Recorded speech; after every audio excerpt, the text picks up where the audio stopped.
Nandito tayo sa loob ng kuweba, guys. Dito sa loob ng kuweba. Ayan, ituturo ko kayo. Ayan siya, guys. Oh.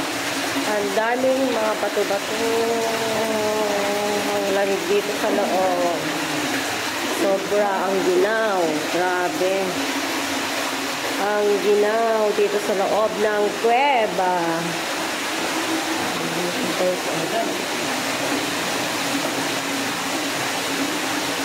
Ayan, dito sa loob ng kuweba ito, guys. Oh, grabe.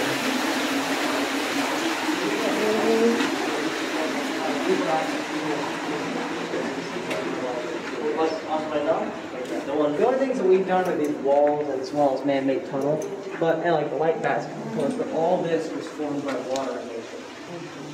It's all natural. That is everyone out of it, right? As you can see, we're right back here upstream. We've actually walked about half the floor already, or about half a mile, even though it may not feel like it. We're about 200 feet below the surface level, and we can only get people from there. And it's until we go back up. Now, if you remember Mirror Lake from earlier, there is actually another reflecting pool that is right up here.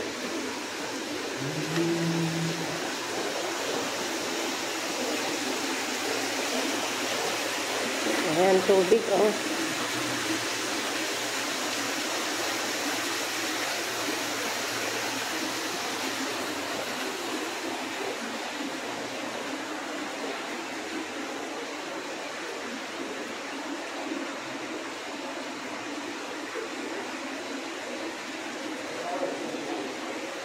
Ay, ang ganda. Ang ganda dito sa loob ng kuweba. So, ayan siya, guys. O, papasok na naman kami. O, madilim na siya. Madilim na siya.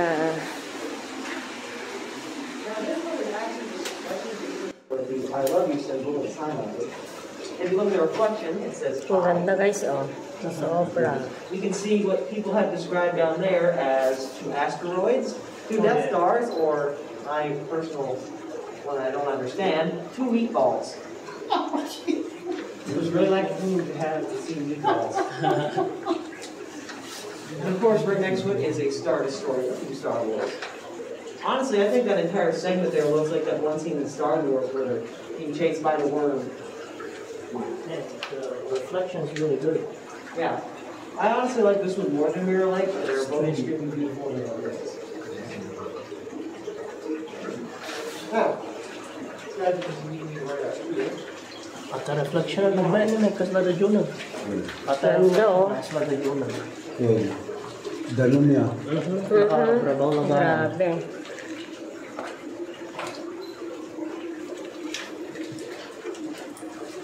This is cool.